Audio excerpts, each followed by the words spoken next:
अपनी सुन रही छू RR रिकॉर्डिंग स्टूडियो की प्रस्तुति।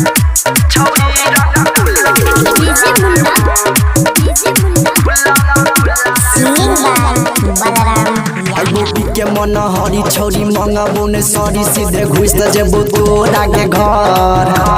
लगे पीछे कारी आई करबो रंग दादी हम करबो ने के करो से डर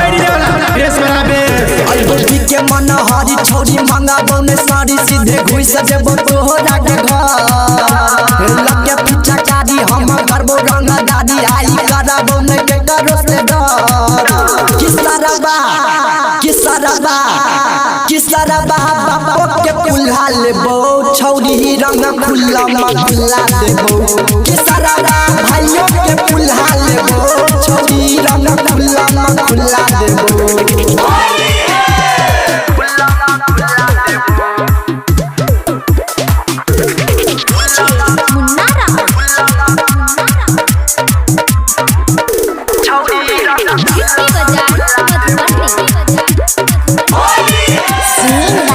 डीजे बजे बोगे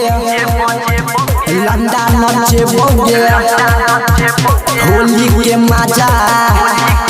छौरी हम हो उठे बोगे डीजे बजे बोगे लंडा नचे बोगे होली के मजा छौरी उठे बोगे किसरबा बाबा के पुल्हा लेबो छौरी रंग खुल्ला खुल्ला देबो किसरबा भाइयों के पुल्हा लेबो छौरी रंग खुल्ला खुल्ला देबो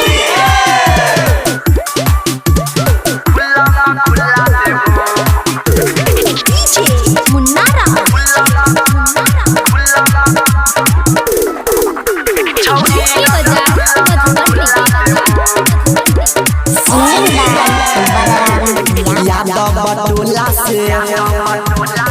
बचियन बजे बही गे छौड़ा बलराम से आई तू डलबे बही गे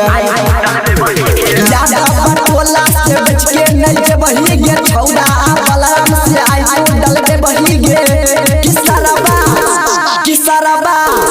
किसरबा बाबा के पुल्हा लेबो छौरी रंग खुल्ला खुल्ला देबो